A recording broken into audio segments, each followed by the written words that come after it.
that matrix dealt with goods and ingredients. Matrix B dealt with ingredients and money. And then matrix C dealt with what? Okay. Good answer. It did, in kind of a way. So that third matrix dealt with the food, which we called goods. So you were right. And the order. So what happens here is that you have these three different matrices now.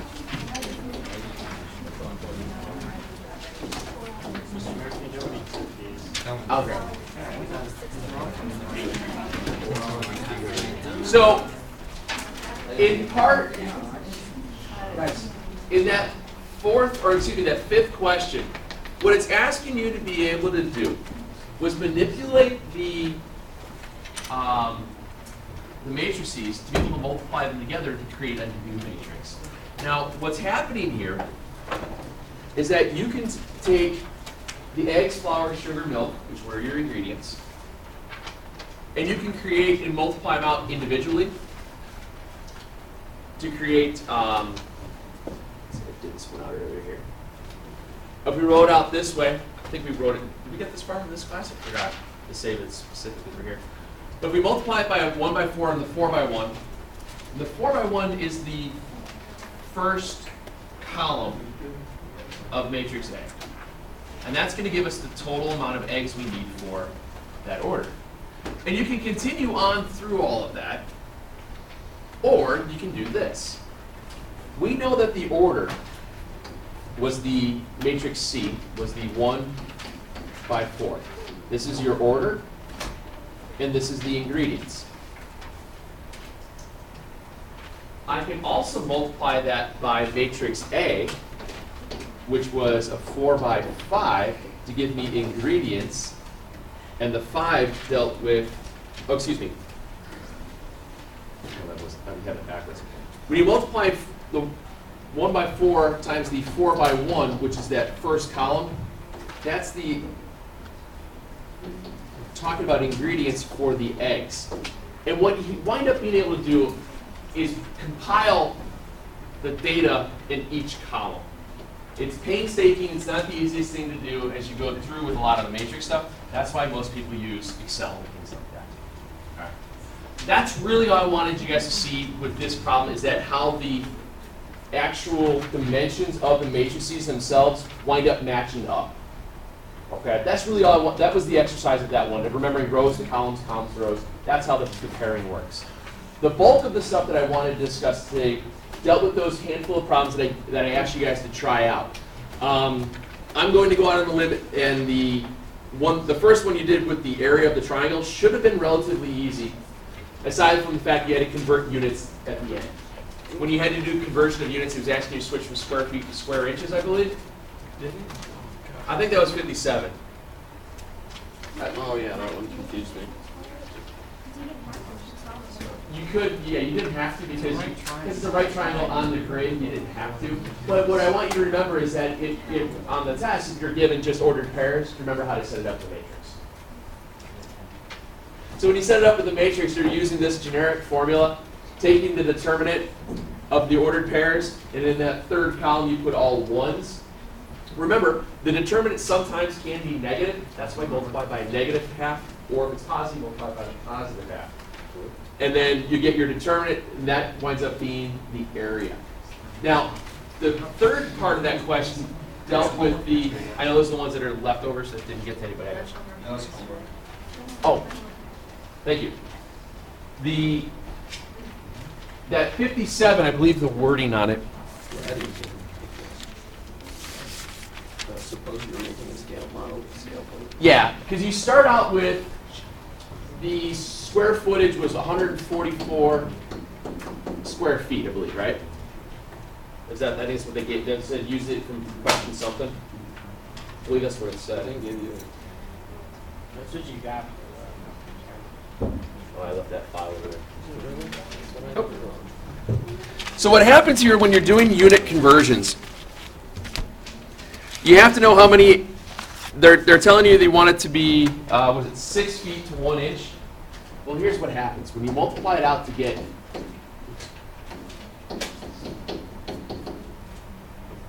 In order for your units to cancel out, you have to create the right units. So you wind up with 144 square feet times 1 square inch over 36 square feet. And that's how it simplifies out, and it works out to be 4 square inches. The trick here was taking the units they're asking you to move around with. Question here. Suppose you're making a scale model, 1 inch equals 6 feet. 1 inch to 6 feet, you create the ratio. But since you're dealing with the square footage, you have to square the ratio. All right. That's how that one sets up. When you get to the other word problems then, Wait, what was the area of the small triangle? the area of the small, what was it?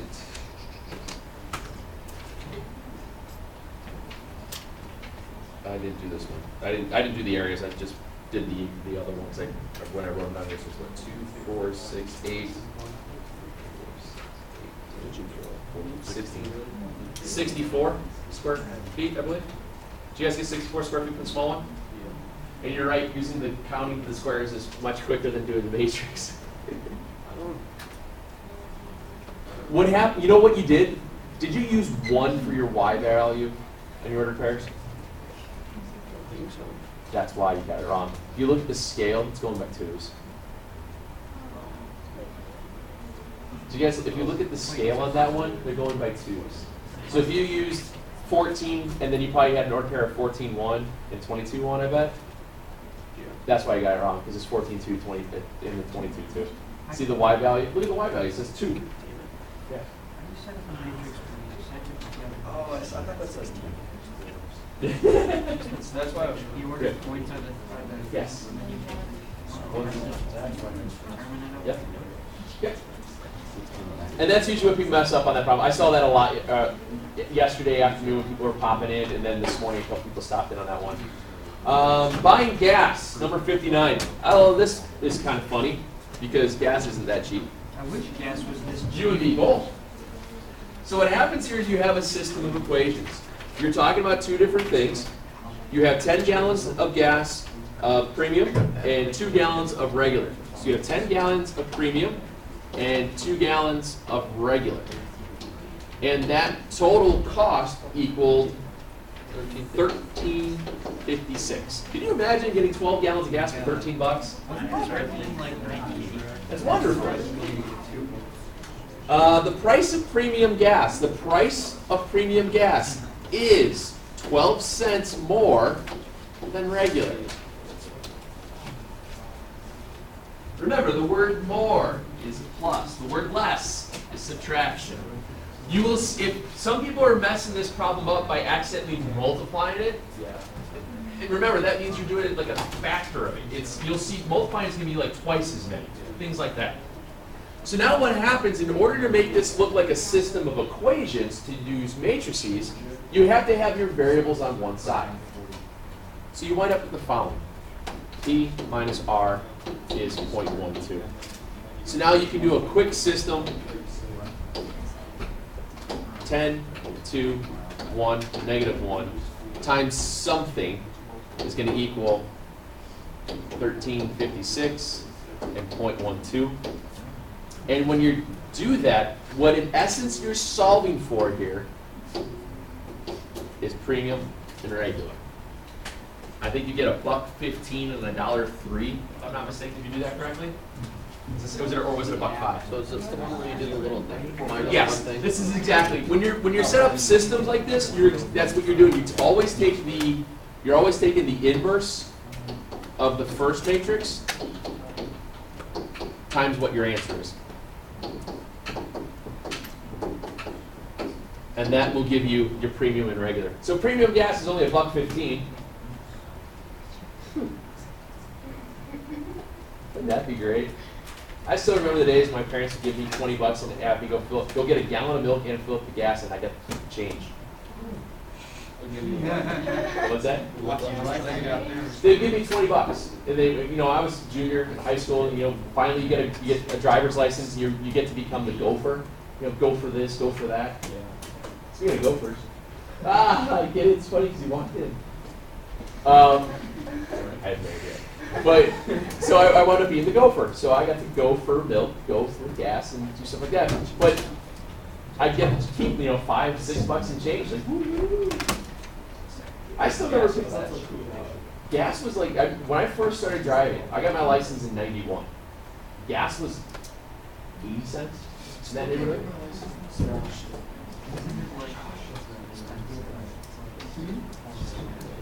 Gas is cheaper than $4 now.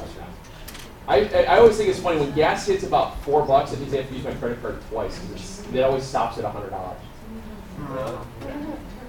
Credit cards stop at $100. They won't let you go. Mr. Murphy, you have a phone call. Oh gosh. Pick it up. What's wrong? Let's answer it. It's not. It gets used once a month. Nice phone. Go ahead, want to answer it? Oh my God. Should I answer it? Do it. No, I can't do it. Wait, Do it. do it. Do it. YOLO, you know? Do it. Oh, she hung up. Wow, this thing's awesome. This thing will never break. You want to test that? Yeah, quick catch. All right. Make sure you shut it off. Okay. I think you're already mortified. This is my phone. I've had it for like forever. Did the gas one make sense? Basically, once you're able to set up the system and create the system equations, everything else works rather easily. Dental fillings. Now, in the dental filling one, Do you have a partial filling? what do you mean? Because like, I got my answers and looked in the back of the book and it all gave like decimals. Oh yeah. Can you really have a partial filling? Yeah. So I don't know if you make decimals like that. I don't know. 'Cause I mean, if you think about it, no filling is the same. Oh, that Then makes how do you have decimals? When you walk away from the buffet.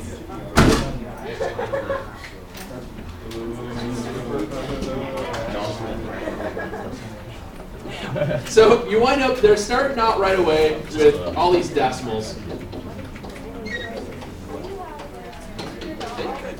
What did you get?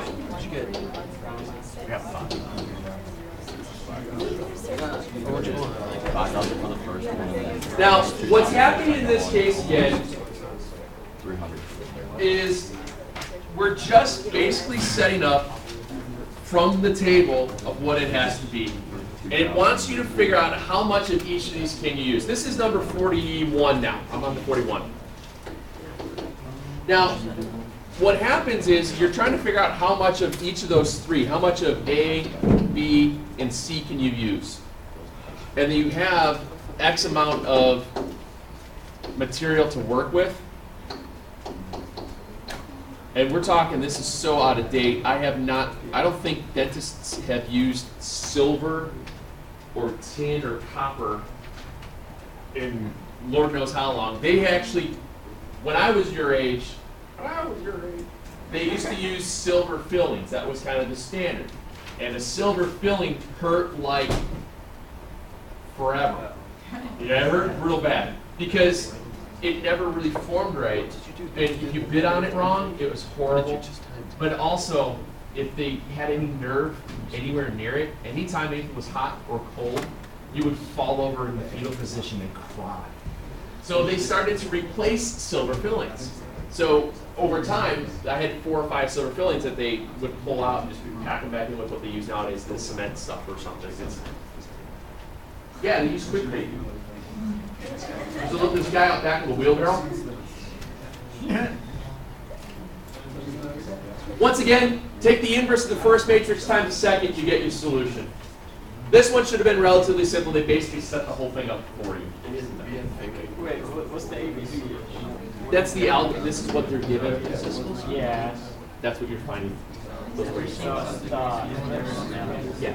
What you're doing is you find the inverse. You find the inverse of this times the answer, and you'll get your 3 by 1. Wait, so do you know what the answer was? I can tell you. On 41, I didn't write down the answers on it. I just wrote down the setups. You have a what? You have what?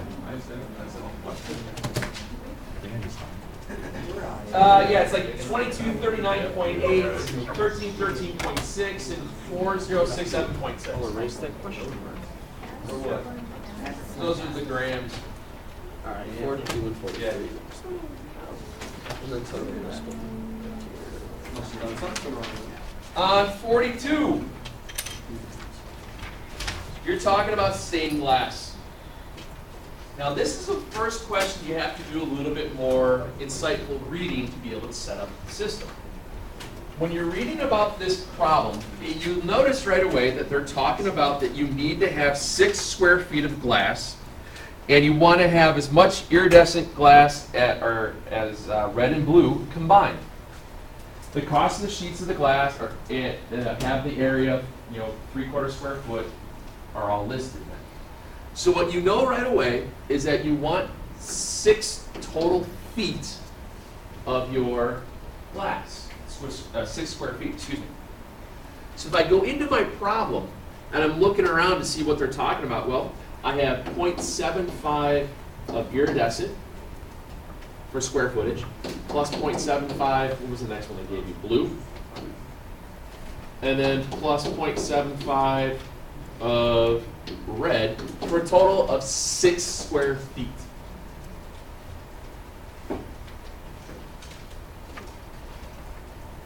It said in that second sentence, you want as much iridescent glass as the other 2 combined.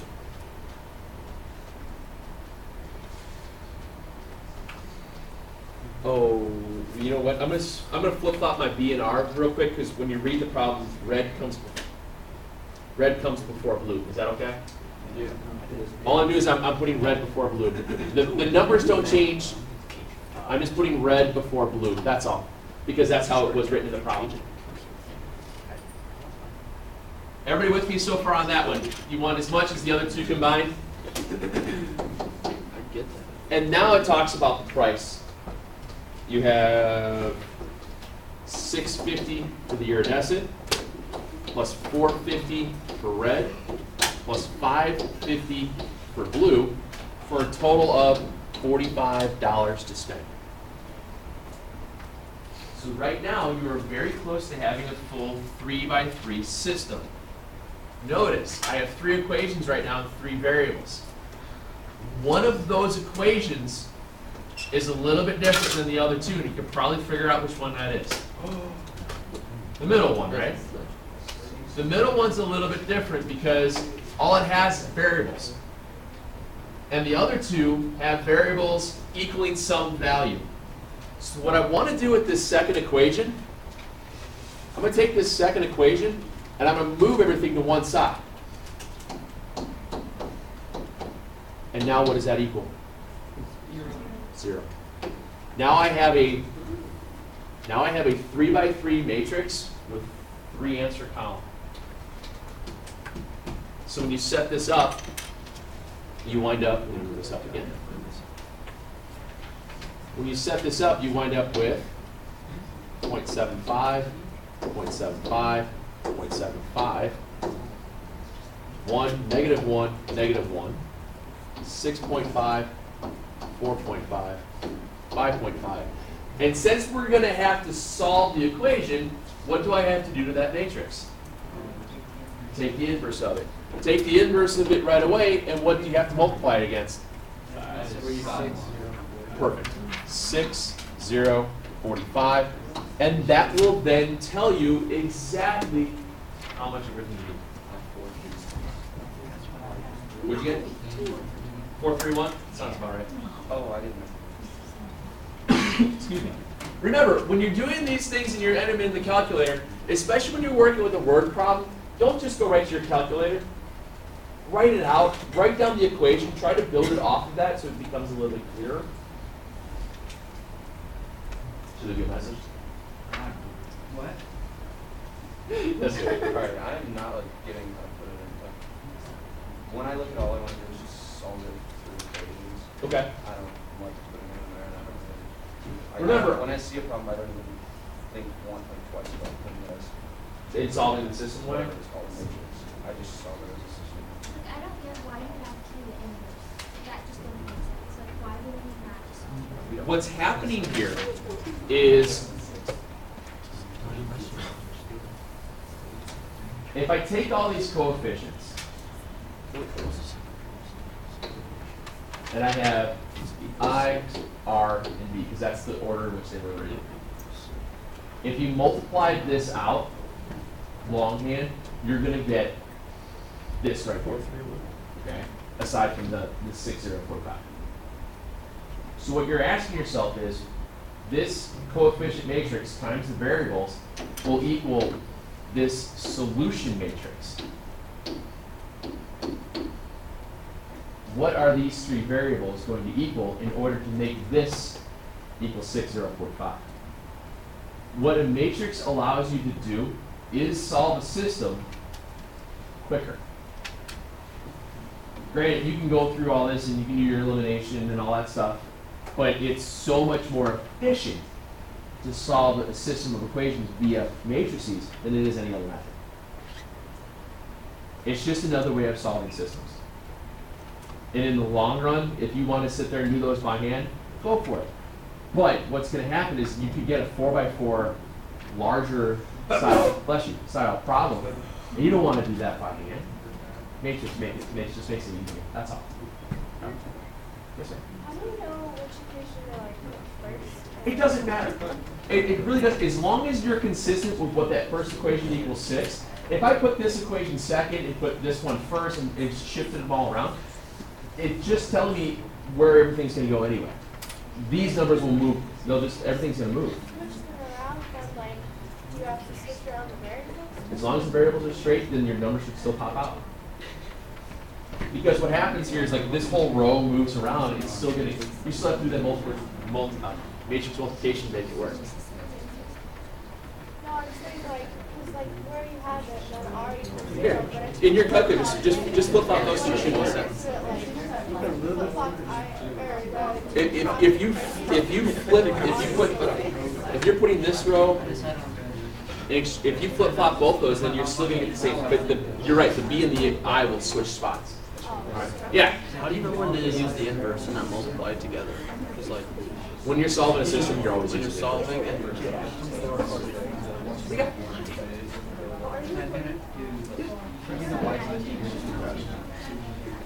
Walkway lighting. Last one here, and then we're going to do some inverses real quick.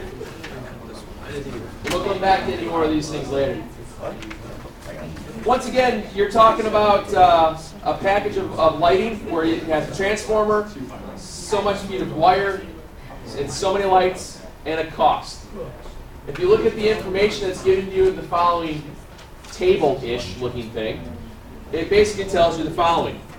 One transformer plus 25 feet of wire plus 5 lights equals 20 bucks. Do you agree with that coming from that first equation, from that first statement? So then it can. Same thing. One transformer plus 50 feet of wire plus 15 lights is 35 bucks. One transformer, 100 feet of wire, and 20 lights is 30 bucks. Can you see right away how the matrix is going to set itself up? Yeah. All you're doing is pulling the coefficients out. Since you are solving for 3 things, you should have 3 rows, 3 columns, and a 3-row, 1-column answer. Now, one thing I have noticed, students forget, they forget about the transformer when they're reading it. They just wrote, 25 feet of wire and 5 lights, so you had two variables, 3 equations. It won't work because you have to remember if you have 3 equations, you should have 3 variables. I haven't done anything weird like that with you guys. I don't think we need to. Okay?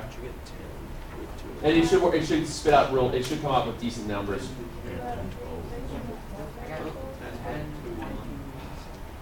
Yeah, because think about 0.2, that means it's 20 cents a foot. You guys have all gone to Menards or Lowe's and you've seen how they sell wire by the foot. That's all it is. That's all it means. You buy X amount of wire per foot. So that's how that works. Now, let's talk briefly then And we'll come back to some more of these word problem stuff again on Monday. Or even later. Yeah, keep on to this one. These are pretty standard. You know, any bless you. Any style word problem that we have done in the past, whether obviously not linear programming, you can't do linear programming with these things, but any of the other 2x2 matrix or 2x2 system word problems or the 3x3 system word problems, every single one of those that we've ever done can be solved in this same method. All right, every single one of them works. It's just a matter of being able to plug the information out. Okay, so let's talk about how we set up an actual inverse by hand, and this won't take us very long. And if we have a little bit of time, I'll come back to the other stuff here. See, this is period 3. The inverse stuff.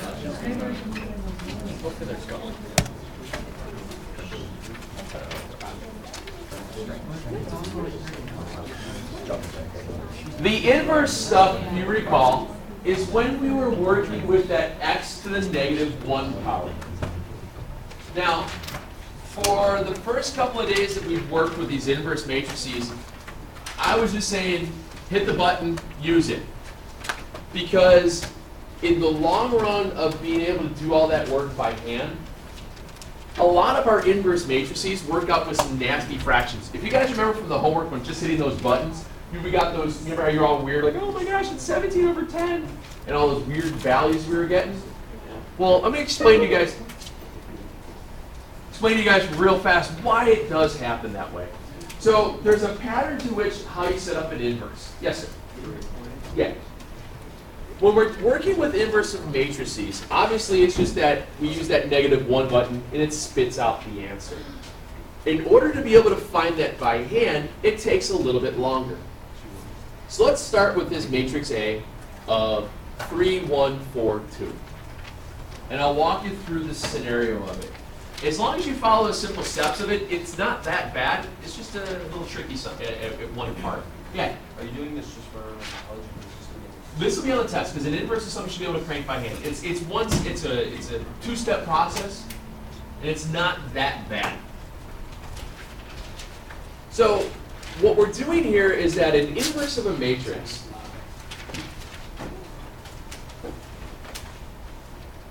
is you do the following steps. First thing you do is you figure out what the determinant is. All right. First thing we're going to do is find the determinant. The determinant of matrix A is 3 times 2 minus 4 times 1. What do you get? 2.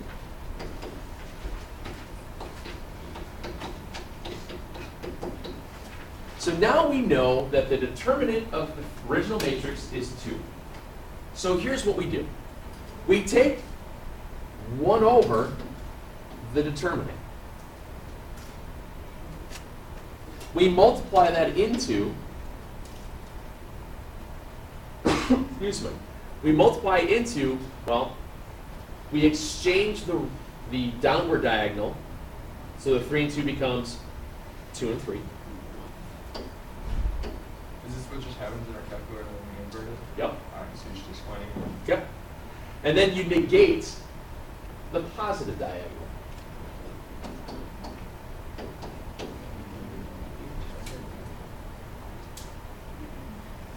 You exchange the downward, negate the upward.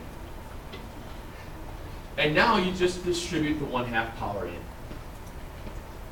1/2 times 2, 1/2 times -1, 1/2 times -4, 1/2 times 3.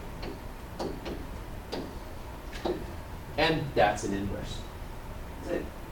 I think there was a problem in your homework. When you cranked those out by hand, it gave you no solution, I believe, or it said error, domain error. I vaguely remember that problem. The reason that happened is because the determinant was 0. Can I divide by 0? That's why you can't find an inverse.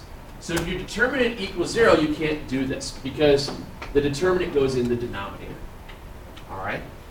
So once again, in order to solve for an inverse of a matrix, all you do is you first find the inverse, put it into a fraction, exchange the downward diagonals, negate the upward diagonals. And when I'm saying negate, if this was a -4 to start with, what does it become? 4 and 4. Does that make sense? Right, write those out loud. Yeah, for a 2x2, because I'm not going to make you do anything larger than 2x2. To be honest with you, I don't even remember how to do a 3x3, so. Not gonna lie. Let's find the inverse of this.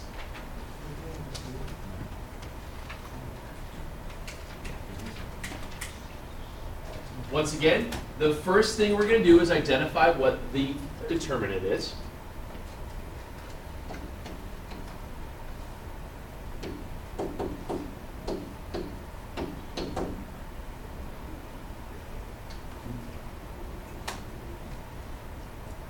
Multiply the downward, you get 6. Subtract the upward, you get plus 6 minus -24, so you get 30. Yeah. You guys agree it's a 30? You always subtract. Yeah. Yeah, you just gotta watch out, make sure you subtract the negative, flip it to a positive. All right. Now, I create the fraction. What do I do with my downward diagonals? You flip them? What's that? Wait, anyone? It is. I don't know why you didn't see that. I can't see behind you. Oh, I didn't know. You gotta get stronger glasses. And then what do I do with the upward diagonals? Negate. Just negate it. So what you're doing is you're multiplying both by -1. That's basically what it is. And now you just distribute in. And will you get crummy fractions sometimes? Yeah. If you get a crummy fraction, can you simplify them? We put it in fractions or decimals? Oh, fractions, because you're going to have to do this by hand, my friend. 3 over 30 is how much? 1%. 4 over 30 is how much? 2/15, very good. -6 over 30. Negative 1/5. -1/5. You were getting there. And then 2 over 30. This is Are you kidding me? Wait, you don't switch the numbers of the. No, you just negate them. You just. You switch the downward, you negate the upward. So you do 1/30 times 3? Yep. What I'm doing here then is I distribute this to all 4 terms. And that's your inverse. And if you remember when we did these in our calculator, we were getting crummy fractions all the time. That's why you're getting crummy fractions, because you're multiplying by the 1 over the determinant. And our determinants sometimes aren't very clean. When do you use inverse? We will never use an inverse by hand to multiply into a problem. But if you had to find, you know how we were doing all those systems of equations a little while ago? If you had to use the inverse of an equation to solve it, you'd have to find the inverse first, then multiply it into the, exactly. Hence why I said we're not going to bother with that. So I figured it wasn't a bad idea to come back. Yes, sir, you seem so eager to ask a question. Okay, so on the test on Monday, by Yes, sir. saying, will you just say find the inverse of Yes. 2 by 4? Okay, we're not gonna have to multiply it. No, it'll be just find the inverse. This process. Nope. You can do it by hand. Yes. Basically, from here on out, I'm not lying. From here on out, just about every single chapter, there's going to be calculator or non-calculator. But I mean, like, what if I mess up my addition? What if I say 9? Then wear sandals. You need to count to 20. Is that even one?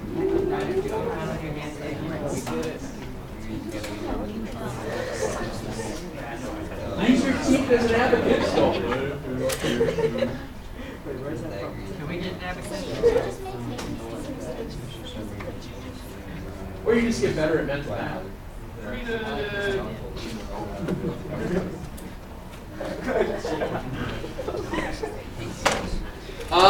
Let's see. This was section 4 or 5, right? I believe. Oh, it was right.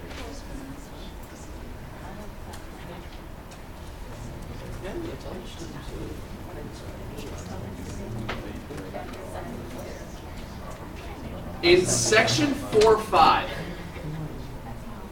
There's one problem I would like you to look at for tonight as far as homework, and then I'm gonna do a couple of inverses as well. So the inverses were for 4.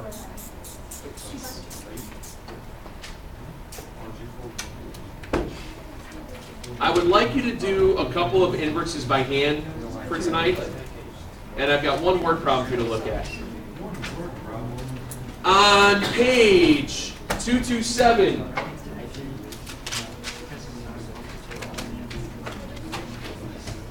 this is section 4.4. Do these 3, 19 through 21. I gave you 2 of them being odd numbers so you can check your work, make sure you did all right. Plus, you can always check your work with a calculator. Yeah, try those. 4.4, section 4.4. And then in section 4.5, there's one word problem that links. It's page 233.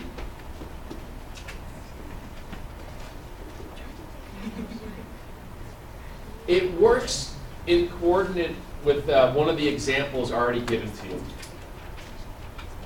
Do question 10. It talks about investments. Okay? And it kind of walks you through how the setup is on the page right before it. It shows you how to set that go. So you should get a good idea of how it works. One word problem, 3 inverses, we'll call it a day. We'll wrap this all back up together on Monday. I would also recommend looking at chapter review stuff. Look at the chapter test in the book itself too. If you've got questions, swing in today. We still have flex. We have Monday for the first 25 minutes, and I'll give you guys the 4 questions. And then Tuesday will be the stuff by hand, or with calculator. We'll start graphing parabolas next Wednesday. Oh, boy.